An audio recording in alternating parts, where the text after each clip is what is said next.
जेके बतावल जाला है माता रानी का श्रृंगार काहे बदे होला।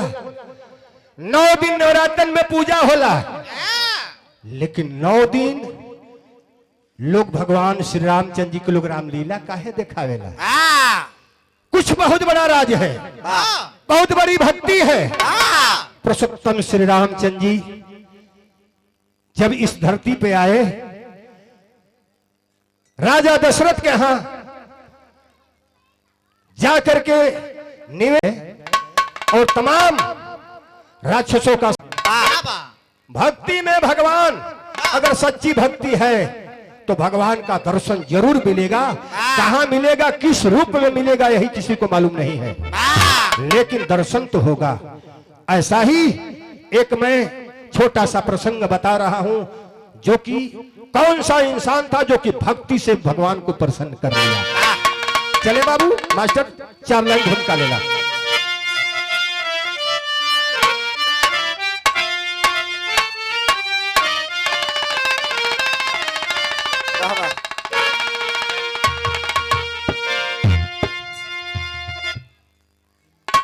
बतावल गए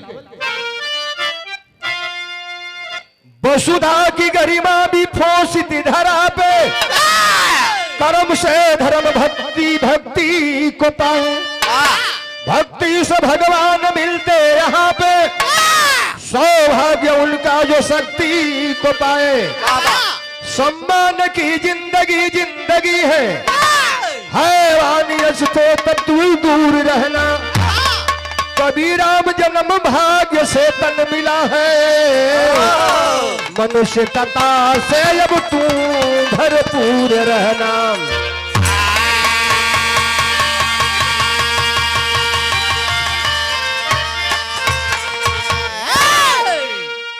ये बाबू एक लाइन बिरहा के अंदर गजल लगल मास्टर, आ गजल के बोल का बाबा प्रभु भाई,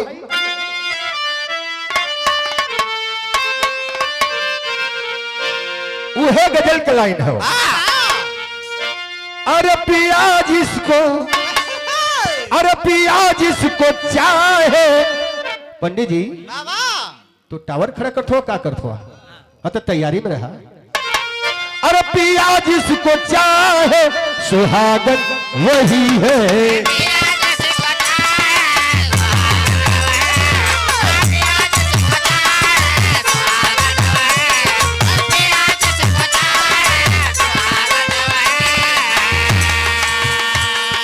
पिया जिसको चाहे सुहागन वही है,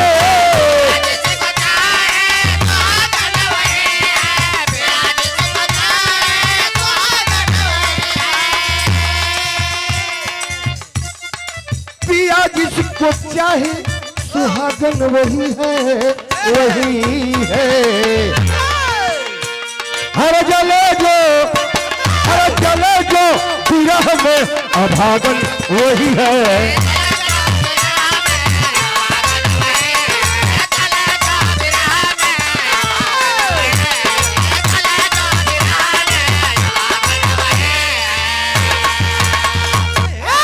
ये बाबू बिरहा के अंदर भाव लगल बा कैसन,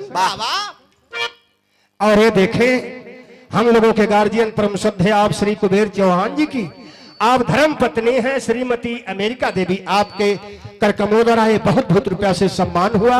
सत्सद्वाचरण स्पर्श हो, आशीर्वाद की कामना हो। घबरा मत, तो मेरी तो नाम मन पूरा भले मेरी आ गई तो तुम को जीवन कुछ बात सोहर ओहर कुल पूरा हो जाए। घबरा मत। कुबेर भैया का कई गो पोता बहन हो भाई, पोता पोती सब घर भरल है। वो भी कहला हमके सोहर ना सुनौला, लेकिन मेरी सब चीज पूरा हो जाएगी। लेकिन हर भैल के बाबू, अरे कर्म आदमी का कहना है, अरे कर्म आदमी का धर्म को जगाए,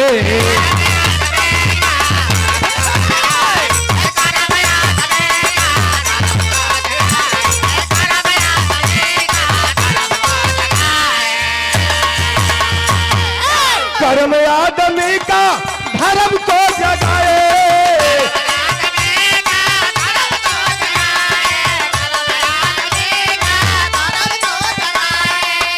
कर्म आदमी का धर्म को जगाए।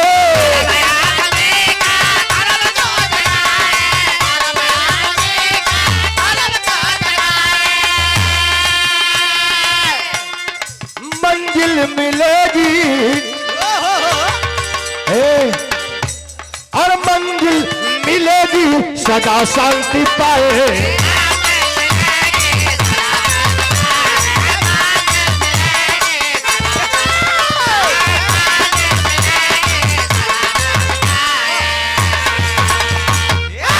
बाबू, कर्म आदमी का धर्म को जगाए और मंजिल मिलेगी सदा शांति पाए। ये बाबू इसलिए कहना है, बिरहा शुरुआत हो गई। माता बहनी आप लोगन के भी समझे लगभग सबके हमारे बिरहा ऐसा रहला कि केहू सुनी केहू समझ नहीं। तनी से ध्यान दे के सुनल जाई। भक्ति का चीज होला, काहे बदे ही माता रानी का श्रृंगार होता, काहे बदे ही पूजा पाठ होला, ये मेन चीज होला। बिरहा अगर सुन ले लू या दिमाग में धस गई तो सब कुछ समझ तर गई। कहल गई बिरहा शुरुआत भइल, कौन भक्त रहल जौन भगवान के प्रसन्न कैलस, कहां का रहल चला भैया तैसे सैर लेला पर भैया।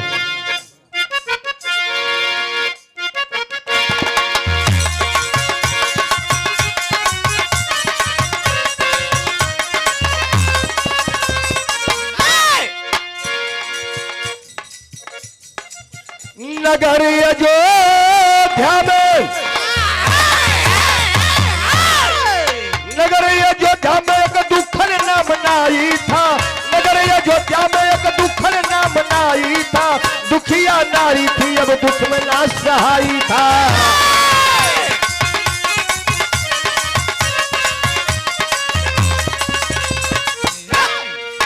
आलसी दुखन कोई काम नहीं करता था। आलसी दुखन कोई काम नहीं करता था। दोनों टाइम वह पेट अपना भरता था।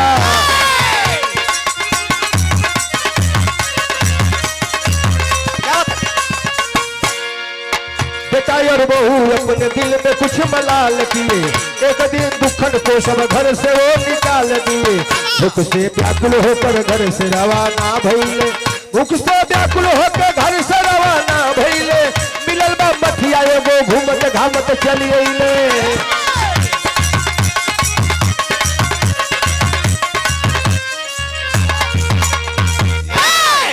अब तनी से बात के समझ ला। अयोध्या नगरी में एगो दुखन नाम के नाऊ रहल।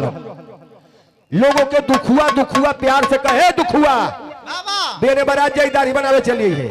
ए दुखुआ बेरे नकटिया बच्चे, मने प्यार से लोग दुखुआ कहे, लेकिन बहुत प्यार भाव से दुखुआ रहे। पंडित जी ध्यान ना। अब दुखुआ के लोग दुखुआ दुखुआ कहे, दुखन नाऊ नाऊ बिरादरी वही तरह चलहा खोला। लेकिन एक बात दुखुआ में यह कमी रहल।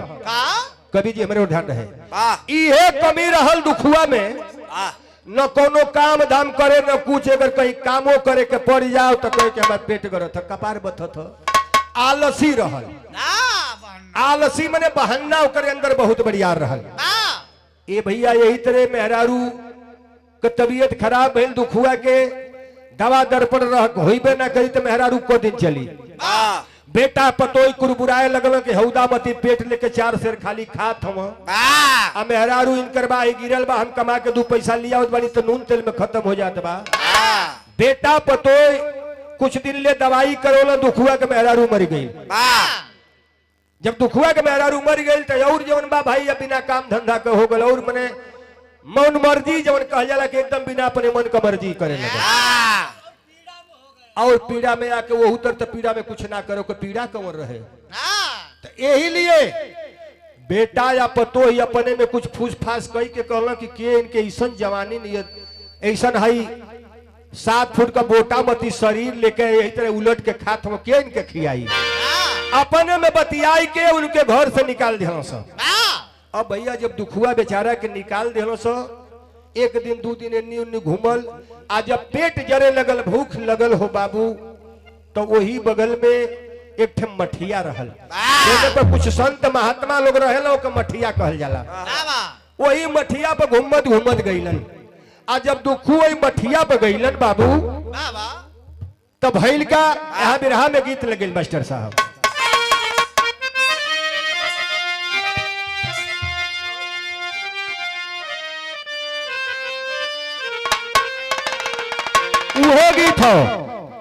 उहे गीत लगल कि गोरखपुर सहरिया में अरे बिकल हो चारा खावा देवर मोर गोदी रे भइले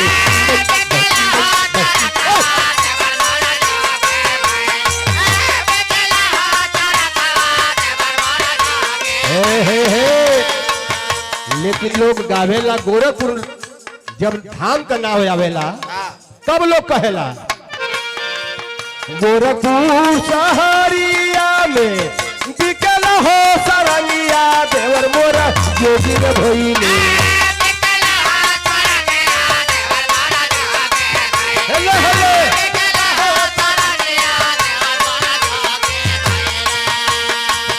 बिकल हो सरंगिया देवर मोरा जोगी रे भइले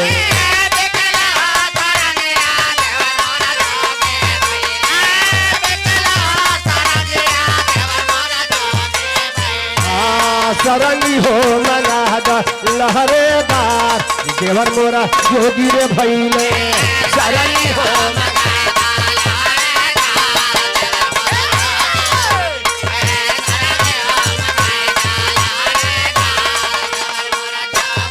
ए भैया ए हर दुखुआ घुम्मत घुम्मत वही मठिया पर गई जब देखलस कि वही मोठ का मालिक बाबा अपन भक्ति भजन करत हुआ झाड़ू पोछा लगा के या भक्ति में अपने लीन भइल बाड़न।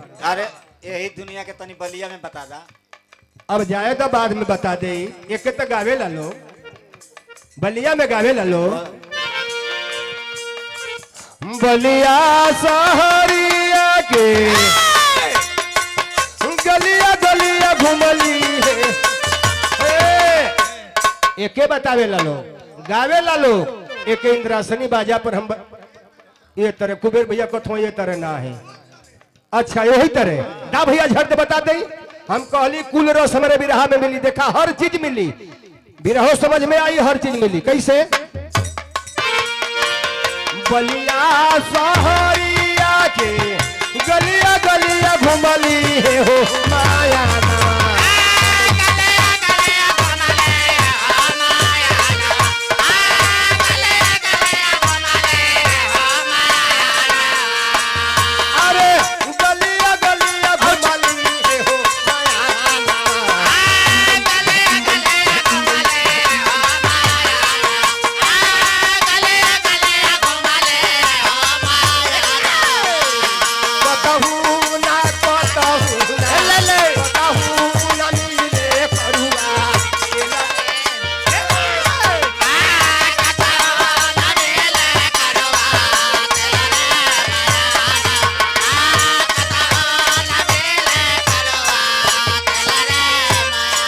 देखे हुआ पहुंचल मठिया पर जाके बाबा का गोर पकड़ ली हलस कहत का हो का कहले मठिया पे जाके दुखुआ करला या रदिया बाबा मोहि चलावा बनाइला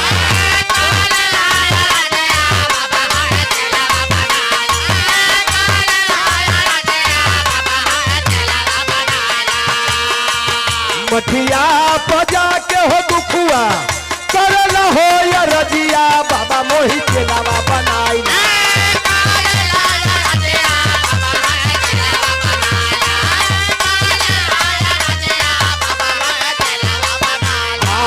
खाली चाही भर बेटा भोजनिया बाबा मोहि चलावा बनाइला खाली चाही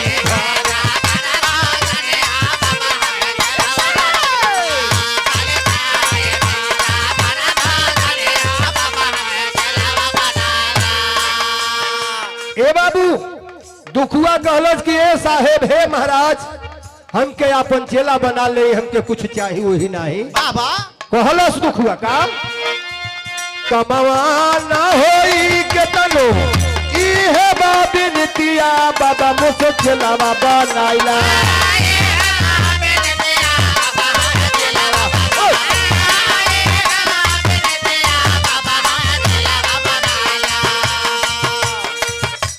कहलस कि हमसे कोनो काम धाम ना होई यही लिए हम कहता नहीं कमवा ना होई कवनो इहे बाबिनतिया बाबा मोहि चलावा बनाइलो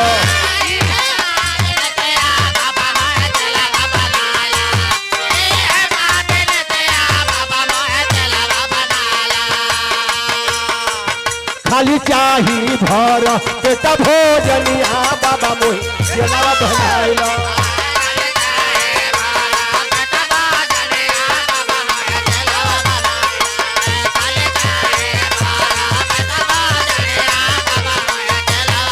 और हर देखे दुखुआ कहलस, दुखुआ कहलस कि ये साहेब हे बाबा हमके तू चेला बना लो, हमारे बस का बात नहीं कि हम कुछ काम धाम कर पाई। तब ज्ञानी दास महाराज वो मठिया का मालिक रहलन। भैल का बाबू ज्ञानी दास बाबा हो के चेलावा बनाई होली हले।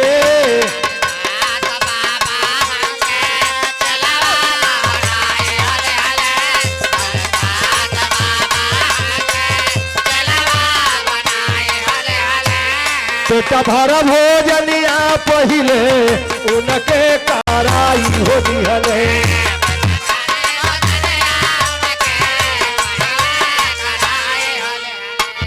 कहल गई ज्ञानी दास बाबा हो के चेलावा बनाई लिहले। भर पेट भोजनिया पहिले उनके कराई होली हले।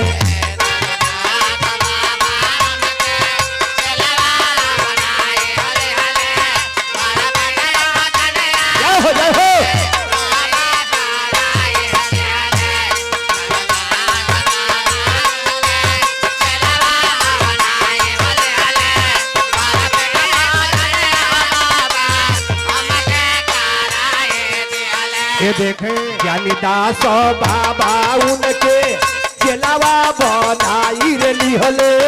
भर पेट भोजनिया पहिले उनके कराई हो दिहले।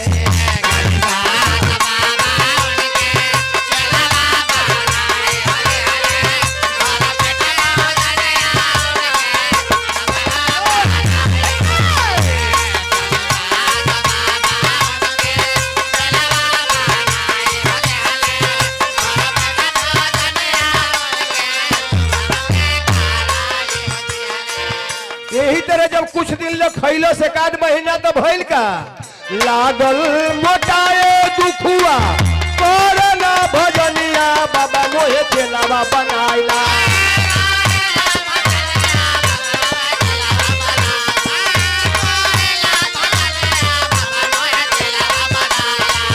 खाली चाही भर पेट भोजनिया बाबा मोहे चेलावा बनाइला।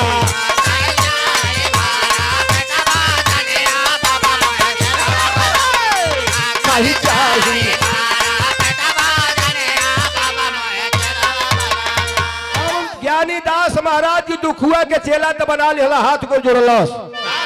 लेकिन जब घी वाली भौरी या चोखा दाल वाल जब मिले लगल तो और खोराक बढ़ा के चापी लिहलस।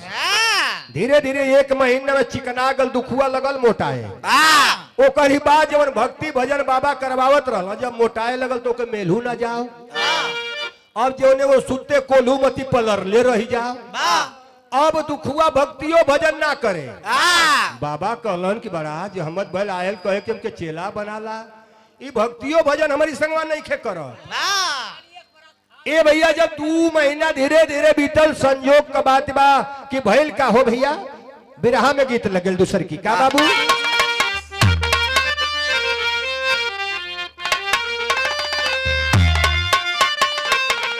उहे गीत बा कि बहे पूर्वी बयार हो उरे लाया चरा हो उरे लाया चरा। हर दुखुआ मोटाए लगल भक्ति भजन समान हटावे लगल। बाबा ज्ञानी दास महाराज के बड़ा चिंता होखे लगल कि देखा है कि चेला बनौली भक्तियों भजन छोड़ देलस। एक दिन का बात बा धीरे धीरे वो दिन आ गए। कौन दिन आई कि एकादशी गैली आय हो कि एकादशी गैली आई हो कहेला बाबा जी हो कहेला बाबा जी एकादशी गैली आय हो कहेला बाबा जी।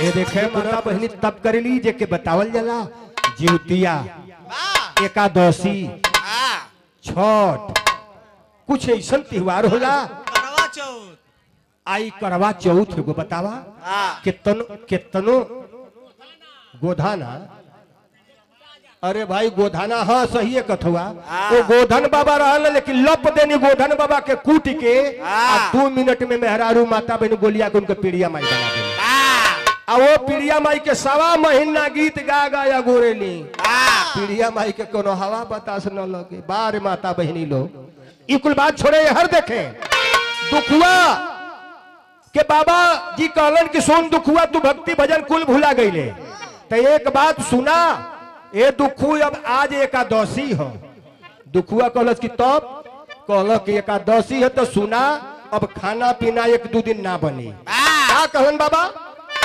का कहलन कि अजुए के दिन नहीं बनी है भोजन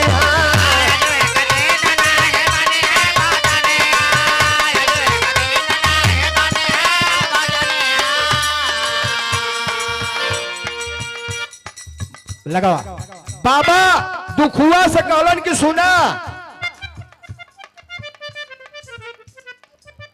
अजुए के दिन नहीं बनी है भोजनिया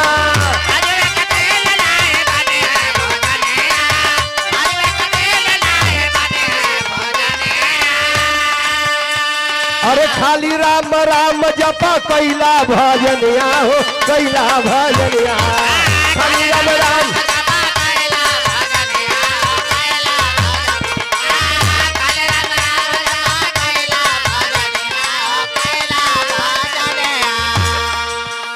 देखा भाई कहलन बाबा की सुना राम राम कह के अब खाली भजन करा खाना पीना नाम बनी अब इतनी बात दुखुआ सुनल हालत तो तोकर खराब हो गई दुखुआ गर्मी में आ गए दुखुआ करे के हे महाराज सुना यही खातिर के हमार घर दुआर कुल छूट गए का कहता दुखुआ खाली पेट हो ही नहीं हमसे भजनिया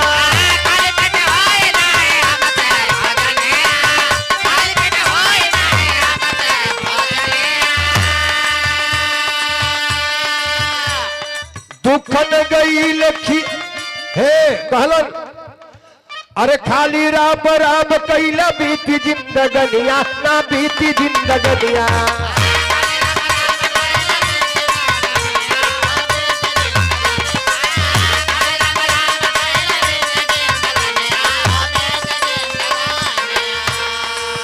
तो दुखुआ गईले खिसियाई हो अरे कहेला बाबा जी हो कहेला बाबा जी जब बाबा जी कहलन कि अब राम राम भक्ति भजन करा आज खाना वाना ना मिली दुखो कल है महाराज हमारे बस का बात नहीं के कि हम खाली पेट भक्ति भजन करो सुना हमसे खाली पेट भक्ति भजन हो ही नहीं हमारे बारे में तो कई तांडव मचा दिला ये मठिया पर बाबा ना जानला कि पेटू है अब बाबा जनबे ना कहला कि भाई इतना बढ़िया पेटू बजौले के चाहिए तो ले कुछ करी ना अब बाबा ज्ञानीदास महाराज जी वो परेशान होखे लगलन लेकिन ये हर सोचत हवन बाबा का कहलन खाली पेट हो ही नहीं हमसे भजनिया खाली पेट हो ही नहीं हमसे भजनिया खाली पेट हो ही नहीं हमसे भजनिया राशन पताई दे न सोचला बचनिया हो मालाई बचनिया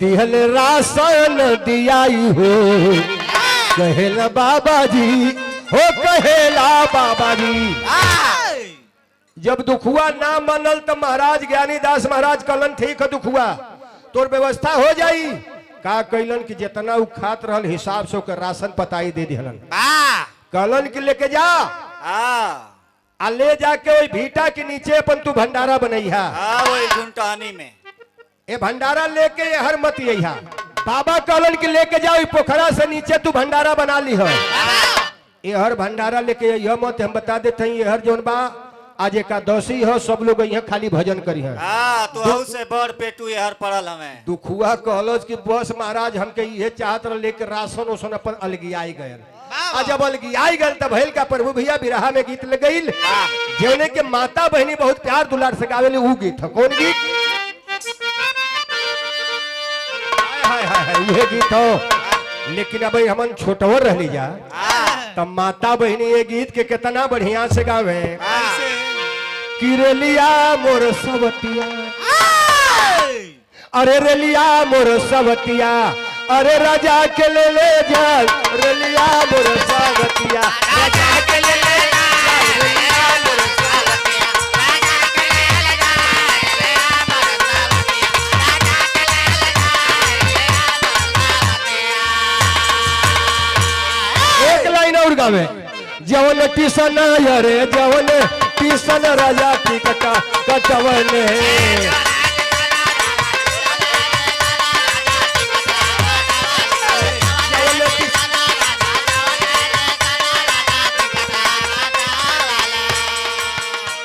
अरे हाय पनिया बरी से रे अरे हाय पनिया बरी से टिकट गली जाए रेलिया मोर सावतिया पिया के ले जाए रे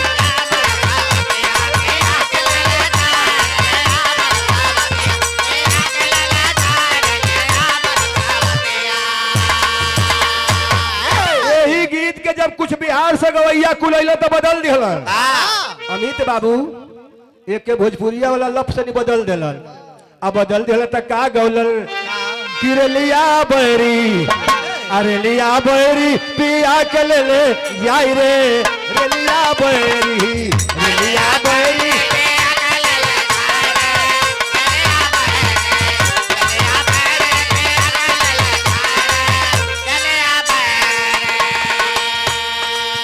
जौन साहेबवा के पिया मरनो करे अरे जौन साहेबवा के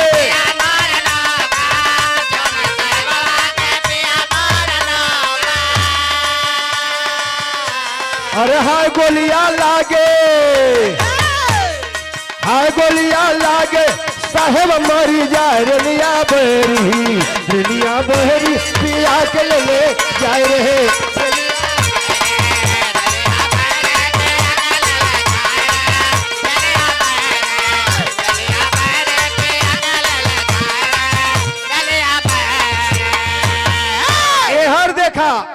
हर गीत डालने की दुखुआ के बार बार समझावत हो कि दुखुआ गलती जरूर करी बाबा समझावत हो उनका समझावे कि कहे बात दुखुआ से बाबा समझाई के कहे बात दुखुआ से बाबा समझाई के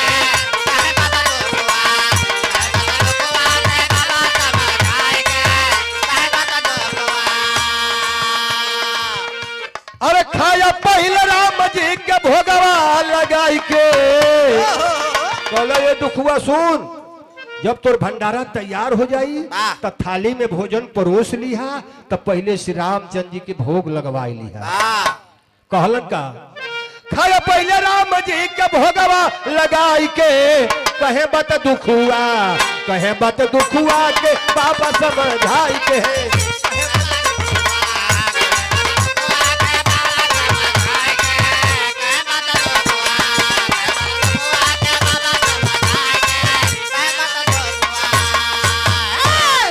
दुखुआ सब बात के समझ लेला बाबा रसन बताई दिया भंडारा तैयार कर लेलस तैयार का भइल बाटी चोखा चावल दाल भइल तैयार हो बाटी चोखा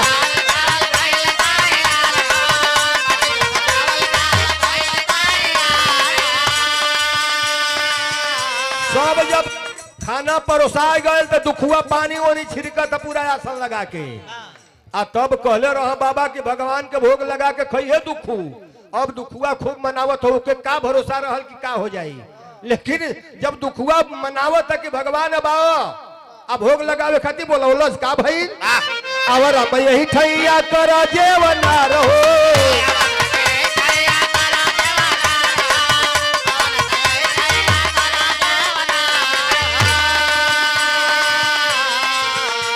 हरे राम जी प्रकट भइले हरे राम जी प्रकट भइले सगरी खाना खाई के कहे बात दुखुआ कहे बत दुखुआ से बाबा समझाई के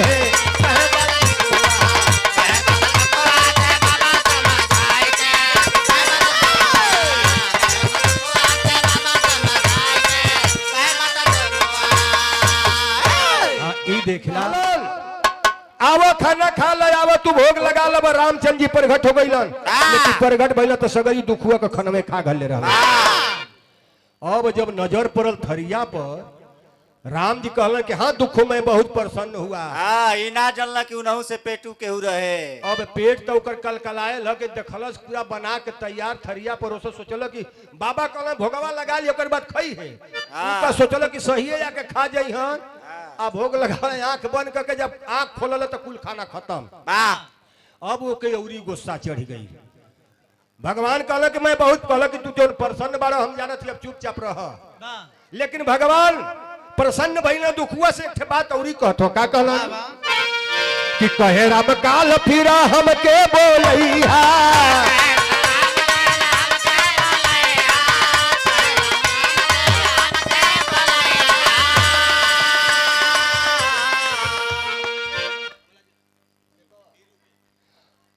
हे तकबत करान हम जान जब दूसर बात अरे हमारे कुबेर चौहान जी के आप सुपुत्र हैं बाबू बीरू चौहान जी की तरफ से हमारे ढोलक वादक के मिलल टावर खड़ा करा अपन वाह भाई वाह देखा भाई बार हमारे पंडित जी क्या बात है कहल गई भगवान कहलन के दुख सुना हम बड़ा प्रसन्न है आज तो बड़ा प्रसन्न हो गए कोई गौरी बात सुना कहे भगवान काल हमके बोलैया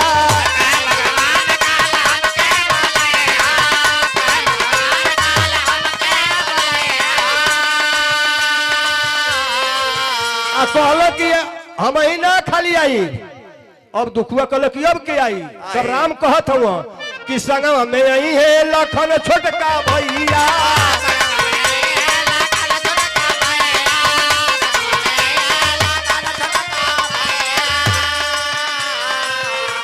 अरे दुखुआ कहेला तनी राशन बढ़ाई के कहे बत दुखुआ से बाबा समझाई के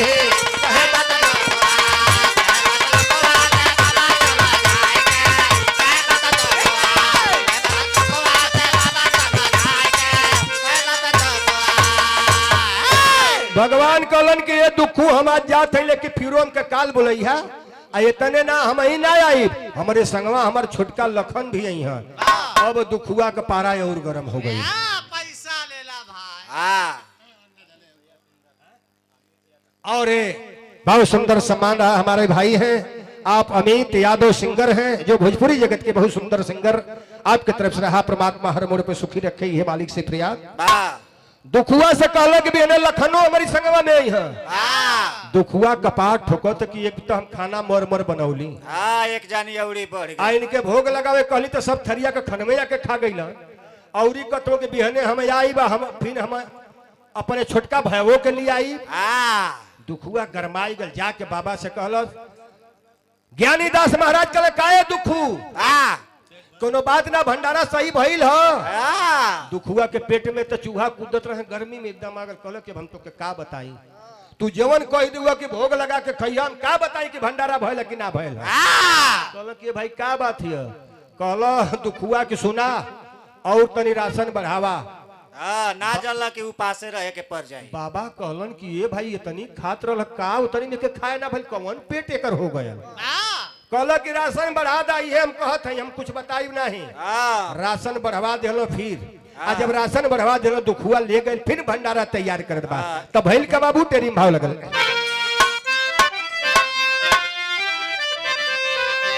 अरे मोरे राम अरे अनुरागल जब भक्ति में मनवा अरे अनुरागल जब भक्ति में मनवा दर्शन दिए राम जी भाग्य अनोखी जागल अरे हो जागल अरे हो जागल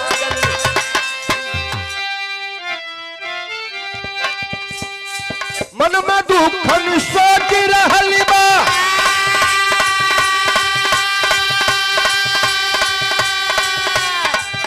अब रची रची खाना बनाईला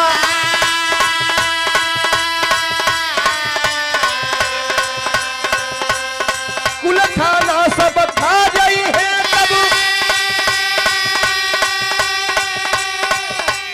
हम कुछ ना पाईला।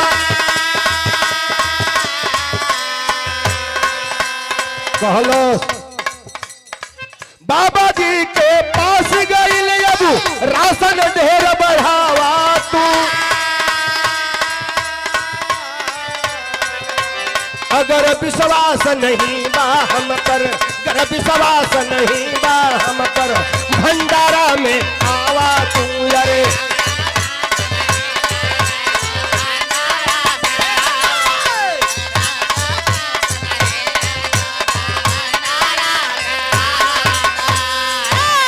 ए भाई दुखुआ कलश के महाराज जी भंडारा में औरी तो के राशन बढ़ावे के पड़ी, विश्वास ना तो तू खुद भंडारा में चला। कहलो कि हम भंडारा में जाई कि जन अपन पूजा पाठ देखी, तू जो जीवन चाहिए उतना लेके जो।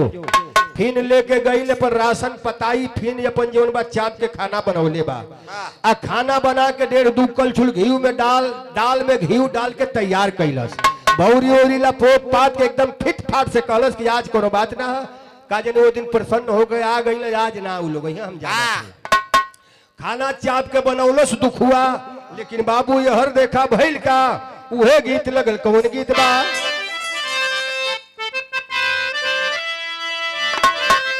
वाह बाबा उहे संकेत है गीत बा कि मोरी धनी हो ए सरिता कि मोरी धनी हो चला ओढ़नी संभाल, मोरी धनी हो चला ओढ़नी।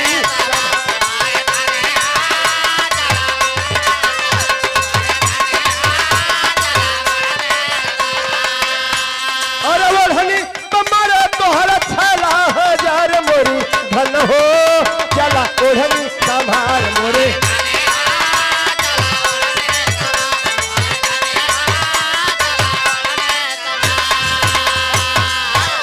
लेकिन देखा बाबू यहर भैल का भंडारा बना के दुखुआ तैयार कैलस, लेकिन हे भगवान भैल का कि आई गईल हो राम लखन दूनो भाई। आई गईल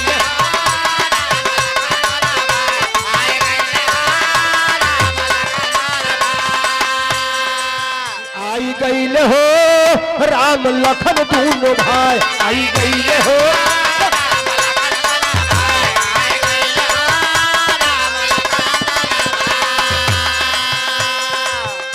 अरे भगवा लगावे भक्त जाला खिसियाई। आई गईल हो राम लखन दूनो भाई। आई गईल हो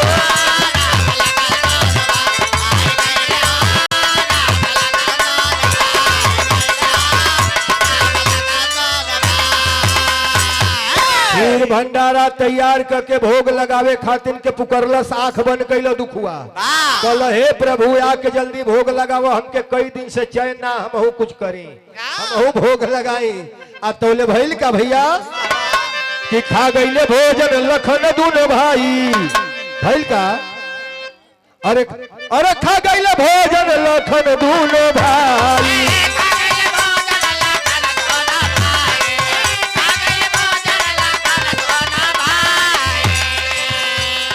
हंस के कहने लगे कबर घुराई।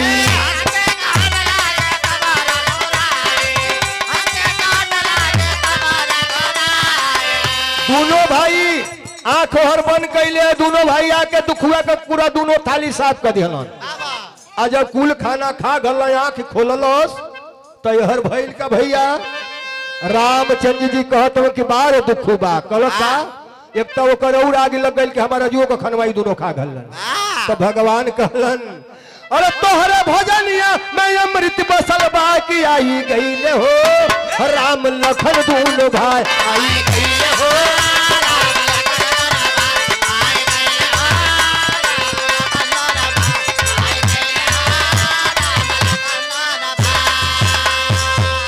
ये देखा बहुत सुंदर सम्मान परमिला देवी पहसा के सरजमी से रहल। आपके कर कमोदर आ रहा, परमात्मा हर मोड़ पे तरक्की की ओर बढ़ाए, परिवार हमेशा खुशहाली की ओर रहे। ए भैया कहला भगवान खनवा राम लक्ष्मण दोनों जना खा के, और जब दुखुआ यहाँ खुल्ल तब दोनों जना परघट दिखाई देत हवन। कहलन की बार है दुखू, कहलन कि ये दुखू इतने ना तुहरे तो भक्ति में तुहरे आज भोजन में तो अमृत बसल है। वाह वाह अब दुखुआ कहलस कि न आवत हवा लोग एक थरिया भौरी चोखा दाल घी वाली पावत हवा मार के चल जात हवा आ हम छपटिया जाते हमके कुछ ना अमृत जोन बसल बा हम जानत बाड़ी। आज ये भैया जब खनवा खाई लिहल लोगन तब फिर रामचंद्र जी कहलन का कहलन कि कल जब बोलैया तब फिर चली आई कल जब बुलाया तो फिर चले आए, कल जब बुलाया तो फिर चले आए। भरत शत्रुघ्न के संगवा ले आई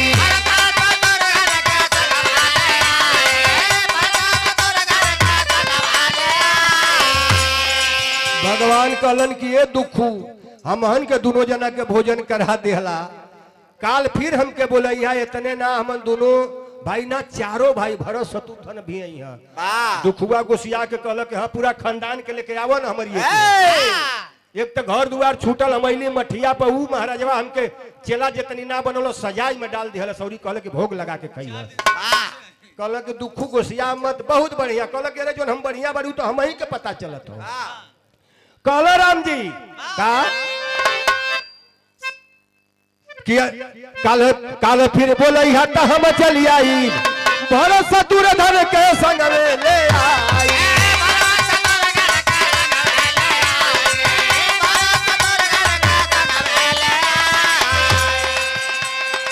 और नीक नीक तू बनई हम पकवान कि चली अइले हो राम लखन चारों भाई। ये भैया कहल कि ये दुखू तनी औरी पकवान और बढ़ा के बना कहल कि तो कि हम गिरवच बनाओ थे घबरा मत। अब एकदम से दुखुआ के आग लगल भगवान मुस्कियात हो कहल तू हंसत हुआ हमके आग लगत है दू एक जना अइला फिर दू जना जब चार जना फिर बाद में बढ़ई तू कहल नाही जोन कथे उतने कर। ये भैया दुखुआ ना मनल बेचारा ओके भूख तो लगले रहे कहल बेकाई बिहने ना आवो लोगन ना आवो लोगन लेकिन भैल का भैया पपट लगाला चला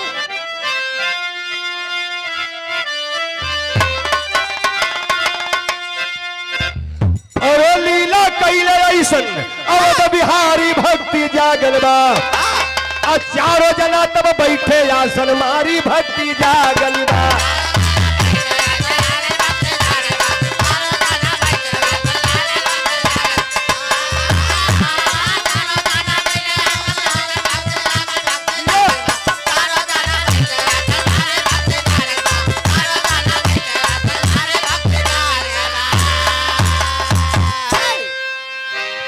दुखुआ वही तरह से खाना पीना फिर बना के तैयार कैल राम लक्ष्मण भरत शत्रुघ्न चारों जना के तैयार बैठ गईलन आंख बंद कैल निमंत्रण दले की जल्दी आके आप लोग भोग लगावा चारों जना अपन बैठ गए भोजन करे। लेकिन भैल का बाबू कि सारा खाना खत्म भइल तब दुखुआ भइल लाचार हो कौने माया में फंसी गईली अरे झंखे पीट कपार हो अरे वो हर में हरी अरे वो हर बहू बेटा दिहले निसारी भक्ति जागल बा। ए बाबू अरे अब ना होई है हमसे खातिरदारी भगती जागल बा। चारों भाई अइला सगरी खाना खत्म हो गयल आ जब दुखुआ के एकदम से बेचैनी छा दिहल कहल कि अरे बाप रे बाप वही जा हाथ जोड़ल कि हे भगवान सुना अब हमारी बस का बात ना तो हम लोगों ने अपन काम करा खाना बनावा खा हमारी बस का बात अब ना हो चाहे हमारा चेला बनाई है चाहे ना बने लेकिन हम अब मठ पर ना रहो। रामचंद्र जी समझौलो बार दुखू घबराओ मत दुखू तुम्हारा जीवन स्वार्थ हो जाएगा तुम्हारा जीवन धन्य हो जाएगा। कहला कि जीवन धन्य होत बा कि नरक होत बा तो हमके समझ में 4 दिन और आज बोले तो हम मर जाई देखिला तो कहला घबरा मत भाई बारे दुखुआ माया में फसल बा झंखट बा कि हे भगवान ई हम कौने गुरु के चेला बन गईली कि हमके ई दशा देखे के पड़ल। लेकिन भैल का बाबू आल्हा लगल आल्हा में का भैल बा बाबू चला बारे प्रभु श्री रामचंद्र जी देखे उस दुखुआ की भक्ति से कितना प्रसन्न हो रहे हैं कि बार बार झाड़ू पोछा हनुमत लगौले भैया जी रसोईया अब बनवली वो ही बा।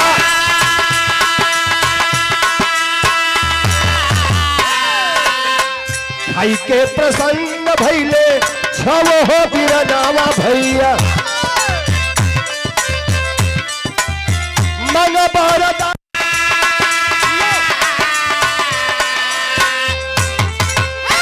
ये बेरो ठेकेदार केरापुर के सरजमी से हाँ अब हमारे विरहा समापन के बाद लास्ट कड़ी लिखल देखा भक्ति में भगवान कैसे मिलल का भइल अंतिम कड़ी में हमारे विरहा का कहना हो का भैया एहर देखे एहर कहलन की सुना हमन चारों जना तो अबे कैली लेकिन मेरे दू जना और बढ़ जाइए एगो हमार मेहरारू एगो हमार बानर हाँ अब दुखुआ कहल कि ल नहीं है अब 6 जानी हो गई अब 6 जानी भइलन अब बतियोते बा खाना बनौते कुल राशन पताई जुटा के धैल तले 6 जना आ गइलन वाह। आ 6 जना आ गइलन कहलस कि अब तो लोग बनावा या खा हमारे बस का बात ना हाँ भगवान बजरंगी के संकेत कैलन हनुमान जी झाड़ू पोछा पोछिए से लगौलन वाह। इशारा कैलन सीता जी भंडारा में हल के हर प्रकार के भोजन तैयार कर देने वाह। आ वो भोजन के राम लक्ष्मण भरत शत्रुघ्न हनुमान जी माता जानकी सीता जी और दुखुआ साथ में सब लोग बैठ के भोजन कैलन आ जब दुखुआ भोजन कई भैलन भगवान कहलन ये दुखू कुछ तू वरदान मांगला दुखुआ कहलस कि हम का वरदान मांगे आज हम भक्ति भजन करे अली लेकिन साक्षात आप लोगन के दर्शन भइल आज जे सदियों सदियों से तपस्या करत हो के दर्शन हो ही न पावत हो कहलन भगवान की नहीं कुछ तक तो के मांगे के पड़ी कुछ मांगला त कहलस दुखुआ देखा यही के कहल जला कोनो दुखुआ के अंदर कला छला ना रहे बार दुखुआ कहलस कि हे प्रभु एगो हमारे बार दुखुआ कहलस कि हे प्रभु हमके वरदान दिया ठीक हो लेकिन अपने गुरुजी के बुलौलस कहलस कि चला खनवा कुल का होत रह ओकरे गुरुजी के केहू दर्शन ना दे ज्ञानी दास महाराज कह के हमके केहू लौकते ना है झूठ ही जोन बा बतावत है कहला दुखुआ कि हे प्रभु हमारे गुरुजी के अगर तू दर्शन दे देबा तो हम जानब कि हमार जीवन धन्य हो गई बारे दुखुआ आज भगवान से प्रार्थना करके अपने गुरुजी के दर्शन दे खातिर के भक्ति करना लेकिन भइल का कहलन भल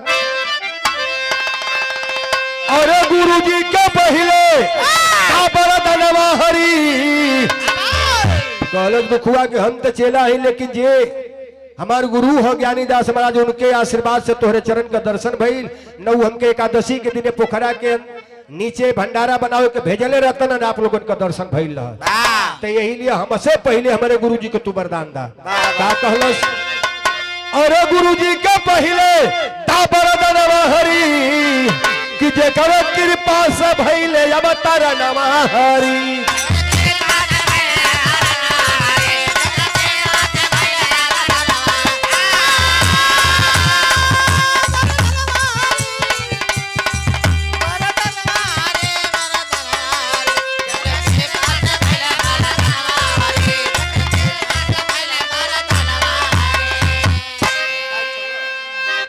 अच्छा हम समझ गए प्रभु भैया तई से बढ़ावा तो बढ़ावा हम इन्हों का दर्द बुझत है बढ़ावा तो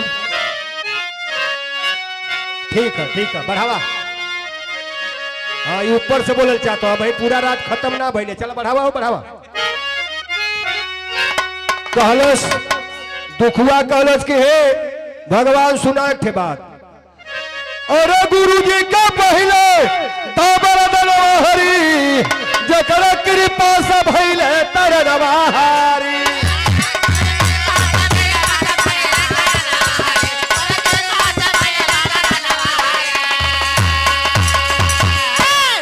तो तोहरे गुरु से तोहर भक्ति अपार हो भगवान बतौलन कि तोहरे गुरु का दर्शन ना मिली काहे से कि तोहरे गुरु से बढ़िया तोहार भक्ति है तू निर्छली हुआ तोहरे दिल के अंदर कोनो छल कपट ना हो ये लिए हम तो के दर्शन दिहली कॉलेज के ना ही हमारे गुरु जी के दर्शन तू जरूर दो तब विश्वास हुई आज भगवान राम पूरे राम लक्ष्मण भरत शत्रुघ्न माता जान के हनुमान सहित उनके गुरुजी ज्ञानी दास के भी दर्शन दिहलन ज्ञानी दास चरण में गिर के आज माथा टेकलन गुरु आ कहलन दुखुआ से कि धन्य हो दुखू तू हमार चेला ना तू हमार गुरु हुआ 30 साल से हम तपस्या कैनी दर्शन ना भइल लेकिन आज एगो चेला के चलते भगवान का दर्शन हो गई हे दुखू तू धन्य हो गई दुखुआ कहलस कि नहीं गुरुजी आप ही गुरु रहबा हम चेला है ऐसे मतलब ना यही लिए बतावल गल कि गुरु गुरु रहला चेला तो यही लिए दुख हुआ अपने शिष्य मान के वही मठिया पर रही के अपने दास के सेवा कैलस। भगवान कहलन कि ये दुखू इतने नहीं, तू मोक्ष धाम के प्राप्त हुई बा,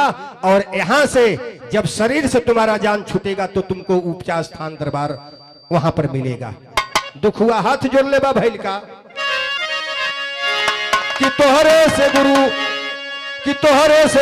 गुरु से निकल तोहरी भक्ति अपार बा, मिली परम धाम तो के कृपा हमार बा।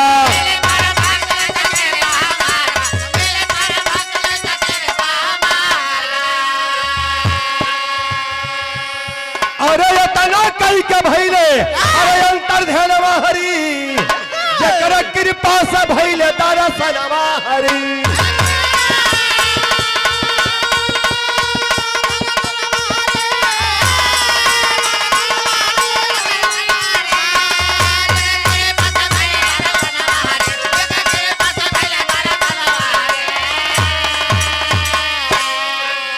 कुबेर चौहान ये भक्ति से प्रसन्न होकर आशीर्वाद दिलन, वरदान दिलन, तुमको आज हमारा आशीर्वाद लगेगा, हमारा कृपा होगा तो तुम परम धाम के सुख पाओगे, और यहाँ से शरीर छोड़ने के बाद में हमारे यहाँ तुमको दरबार में जगह जरूर मिलेगी। भक्ति में लीन भैल दुख हुआ, धीरे धीरे अपने गुरु को सेवा करे लगल। यहाँ से यही लिए बतावल गए कि भक्ति में भगवान, अगर भक्ति निर्छल हुआ, अगर छल कपट दिल के अंदर ना हो तो कोनो न कोनो रूप में देवी के भगवान के दर्शन जरूर हुई। यही लिए विरह का शीर्षक बताओ गल कि भक्ति में भगवान। अब दुखुआ के चलते करे गुरु के दर्शन प्राप्त भइल। गुरु बिहारी गुरु अकलु गुरु रंगन स्वर्ग में छाए, कथन करे कभी राम जन्म मुद्रिका चमन सजाए हो।